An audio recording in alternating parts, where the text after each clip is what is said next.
Ya tu abawi ya ye wi afufuro yi min. Me kan Beyi W'ano dwumade yi so.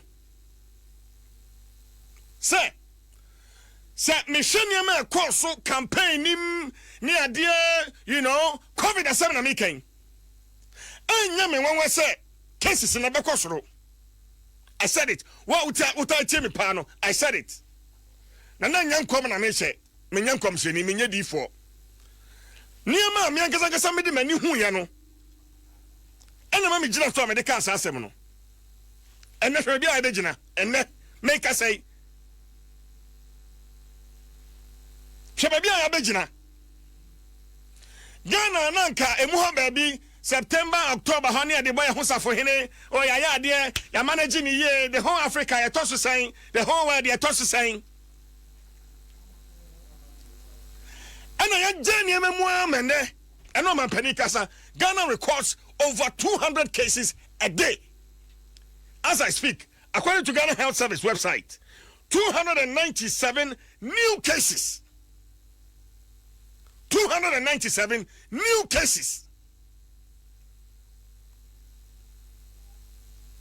COVID 31st December 2019. And I say by Krobi wa China ho Wuhan. Hubei province. Unity ho. As an nam Huan Temhua. The first case I am recording outside China was in 13th January. And I'm recording this case in Thailand. The first case a free China. You're recording outside China, Thailand, 13th January.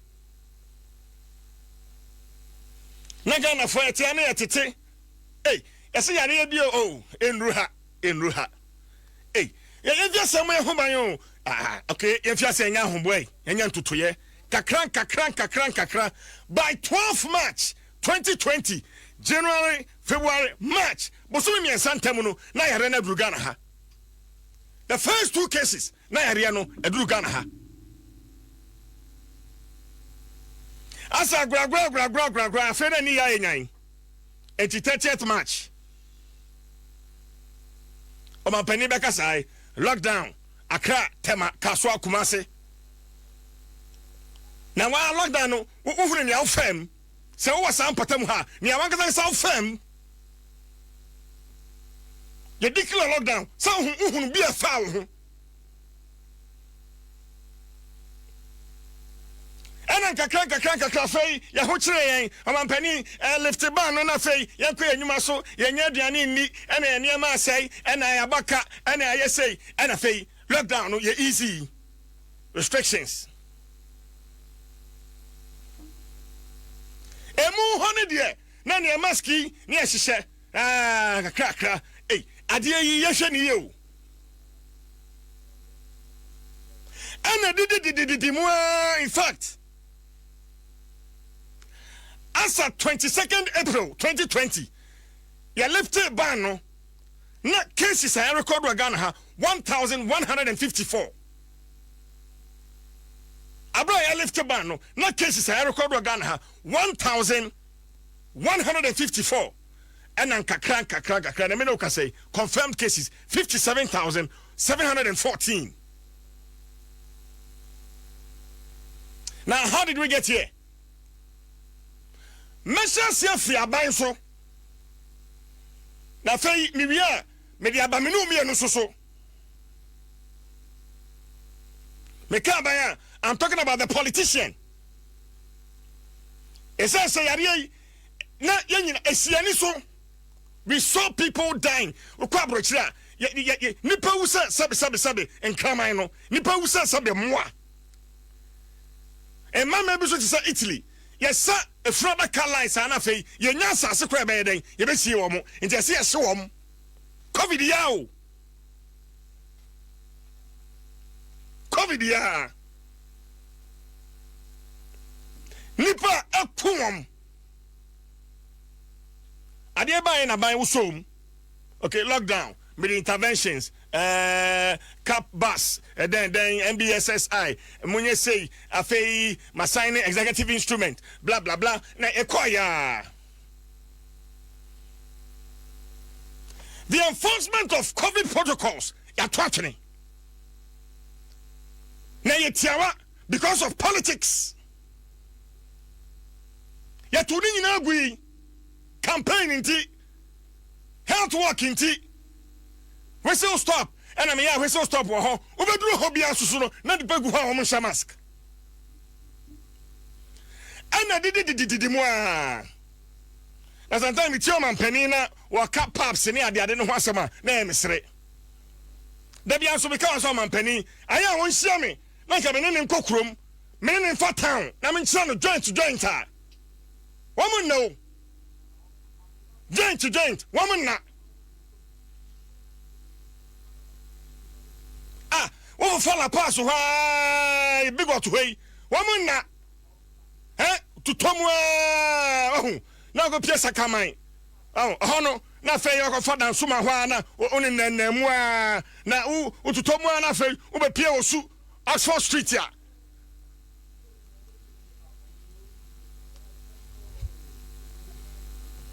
Yada ena enengu abonten. Ena manfo gina mu a emra no yatwagu. Emu ba bi na wonam kroma toto na ma police ni timi gina. Na fei wa hwe so obi a hye maska ene ewen offices adodo a nanka ye hunu Veronica bucket wanimu ene office ban dodo ba na wura nimu wura ma obehu bucket wanimu abahuru msa ya tuni nyina agu ensore ya nanka mo observe sa protocols ene nyina ya to agu obekọ na so na bomma bi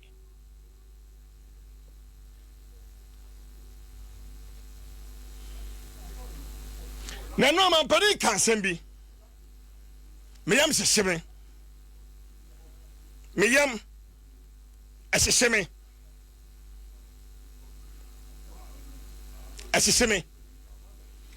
sa yan hwene mayie me gina han masaka bio anya me nwanwa sa mofra yi eko school yi be na wo chiba mienu eko busome. I'm not a prophet of doom. But by now, watching me and say, "I call Busumi." A man penny beka say, "There be Adom tomorrow." Imagine some. Yami man in Paris, but a Benjamin no me and so. A Benjamin no me and so. There are so many questions begging for answers. I buy no about home, but for instance, Your Excellency, COVID-19 tracker no a ya bon hoka no and then say ka say atrake do saying COVID-19 tracker no a ya ho launching yeah ama shata kwa be bobi mboa ya ka say app no sa app no adwuma ba na timi aye we need to know COVID-19 tracker no adwuma ben na timi aye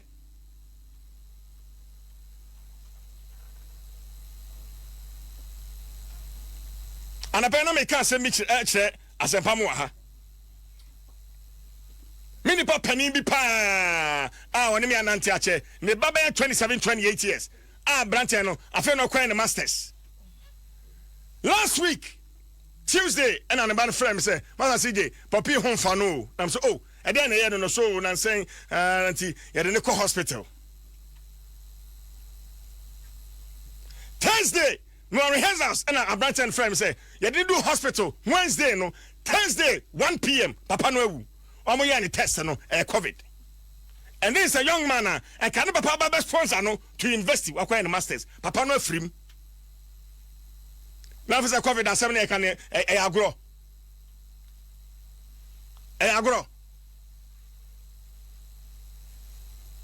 we all have a shared responsibility make us say my friend do school a bit classroom se see na nyame kan wo ho nyame hu omobo wamo ho ban because figures are you hu ni se see ano. Now even on testing, testing ekoso no. There are issues. Kofi, abrante Ghana ni abrante ya. Why test? Why test o? Na fei test no akwa bibia ho. Now de mame mon sama abrante ne kan. Tie, you assume na tie ni ye pa o. Mi wia. Meto aso, you assume na tie nsam a abrante waka tie ni ye pa ma me. Usafo mechia obia na nyumre. Na send ya said the moye program bi amu bi asa bintimi ma so na me bua me ho aba broche. Na be yes be ba broche no. Ana BA for British Service for send me say or send me here COVID test na san my dey baba. In fact, me say I call ya san ma bantima me call Accra. And I may call Legon. I won't say some maybe or Noguchi. Hold on, we tested. And to me call on the 10th. Na me call ye. To me call Rono. Na me call ye. Bibi omo me 350. And I may test me be no car say on the 12th, mama the results no. So 12 now na maybe 2. And on the 12th, about 1 o'clock, and I may call, say me call the results no. In fact, me call the results no me be positive. I COVID test no positive. Ti mami me shi me pa. Na so we dey kwambe na me for so me dey me call. Ti nyano me tu me car, me dey me be say me frɛ British way for always for catch up say now to me intino me be say me change me take no anti time me say me to me car na me kona be 1 hour time and I'm saying ya call me fine no na baby a me call ye test no one guy be ho and a guy na friend me say o metimi a change positive na negative I dey ama me Sempese me konkwa dia. No mo metu ya 500. In fact, wakasa anams no. Adia no ada se me kwa na say. Me identity say no. And yes, adia me call back. No my negative because I was say me only maybe I say me na bruche. And to me call back. And no mo ye ma me no mo je me 500. To me negative ne ma me. Obi a positive no. Afedi a negative na ma me. Ena anajuno me see when I me call airport na me call ye bibia nti still I me call na me ntimi ho ase ye enti me bedro abroche ena enura me say no o say me call test no fufo na me hwe say ampa say me ye positive for enuanom me call text na eno nti na mo kasa na nyina me ntimi nka hwe because me she dem ma ye din me nim dia to me tenwe na results by me a negative. And she said, "Yeah, cost for Ghana no." She said, "Omo share wa na oba be test now. Omo share o personal anywhere here or dey ban here no more say be the ewo ho." And she said, "Say say Ghana for no they say the hospitals no they say say no here o Ghana o say." And she nyano asem we di wa beti bia na mesro. Unipa bi o abrucha o ba bia na o kwa test ni bia no try so be bona man ye said you me no Gucci no eno no why nti me send it me text ayi na mo de ma me nyina na me send any abrucha de ni nyina de ama bona obi ya de ahwede e koso o Ghana ho why nti no me da mas ma ba du asomdwe mboko de nti be call test no me ye negative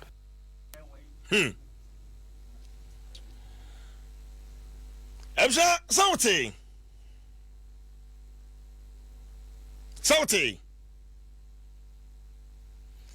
There's a branch no why negative but one more share no say no we say chire so ano na fe yenya no 500 Ghana it one more year test no we no one man say we positive na we see kwan so a won kɔ no a one san friend say masa we are positive there but so we say we took kwan no kwan there you bet me asesa no aye no negative na fe what me dey den etu kwan no and on so na dwuma say abrochire ho nti eja woni option bia na so na munya mame and obetua 500 Ghana.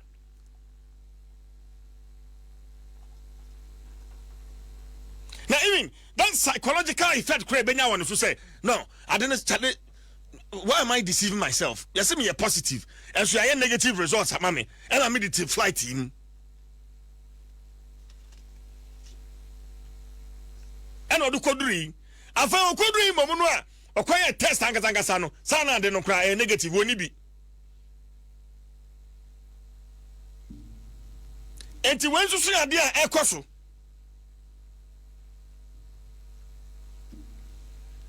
abusia ene maka se dwumade su covid nkomo nko an ye betwetwe na ensam na bi ho se wo ye wofo wo ye adwuma wura dwuma ti se wo ye hotel restaurant ana school wo ye asware pani wo ye sof pani a wo ye ja wo ye na wo ye kunu wo ye yire enkomo edi so no beboa wo ezan se ade no ayehu. Yes, a new strain. Oh. New strain. Now, no, for the or yeah, biblical allusion be. Now, many are doing. Muhammad baby, Yesu Christo, were two demons free, but I'm for the muno. Was it a home finish a utunwa, or conantinantia, I said, what Bano to say, a dania pramunia system come on. No kofan nipa and so demons and so on who are channel, and this is the new strain. And I know you see, our testing centers and Oman Peninka saying they are being overwhelmed. Now, we are not in normal times. We are not in normal times.